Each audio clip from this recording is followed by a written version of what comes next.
Katikkiro wa Buganda Charles Peter Mayiga asibye atalage Ggombolola Nakawa okutikula aba ettoffaali ng'asookedde ku ddwaliro ly'abakyala erya Women's Hospital and Facility Center ku ssaawa 5 ez'enkya wakati mu kusindogama kw'embooto n'amazina okuva eri abantu abakuŋŋaanye mu bungi okumulinda n'okumutikka ettoffaali ly'okuzimba ekizimbe ky'amasengere ekisangibwa e Bulange e Mengo.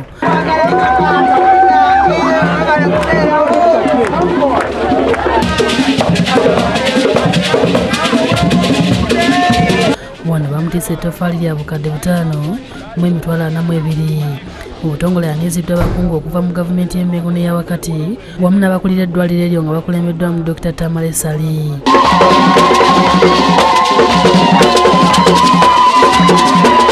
Asoose kulambula ddwaliro bw'atyo n'alagibwa n'engeri gye bateekamu enkwaso mu bucupa oluvannyuma obuvaamu abaana. Dr. Sali amunyonyodde obuggwa obukozesebwa okuyamba abakyala abalemereddwa okufuna abaana nga bayita mu butonde nabo okusobola okufuna ku ssanyu ly'abaana. Kati tulina abaana nga abasukka mu 1200 abazaaliddwa mu Cuba. Katikkiro asinzidde wano n'awabula abasajja batulugunya abakazi baabwe nga babanenya okuzaala abaana ab'ekikula ekimu katugambe ng'abalenzi oba abawala bokka nga kino agambye nekiva ku basajja. Abasajja bangi basambasamba bakyala baabwe nga babalanga obugumba abalala babalanga okuzaala abaana abawala, naye abakugu wano baŋŋambye nti ebitundu 40 ku 100 eby'amaka agalemeddwa okufuna abaana biva ku musajja.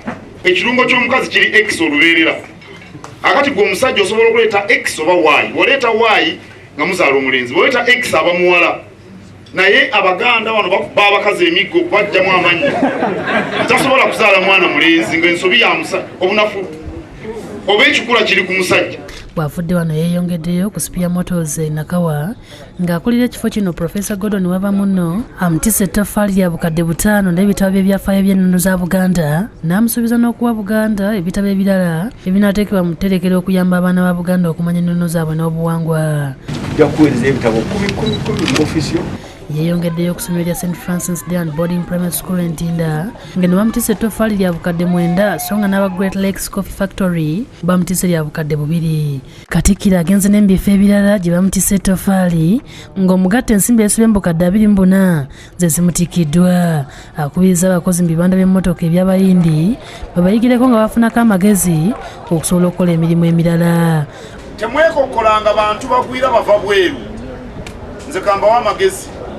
Gy'okoma okuba n'omuntu ow'ebweru gy'okoma okufuna amagezi. Kubanga omugwira si yakulemesezza okukola. Yakugambye nti weebake nnyo. Ronald Kakoza ne Lydia Nakigulire bakusakidde eggulire lino olwa Bukedde TV1.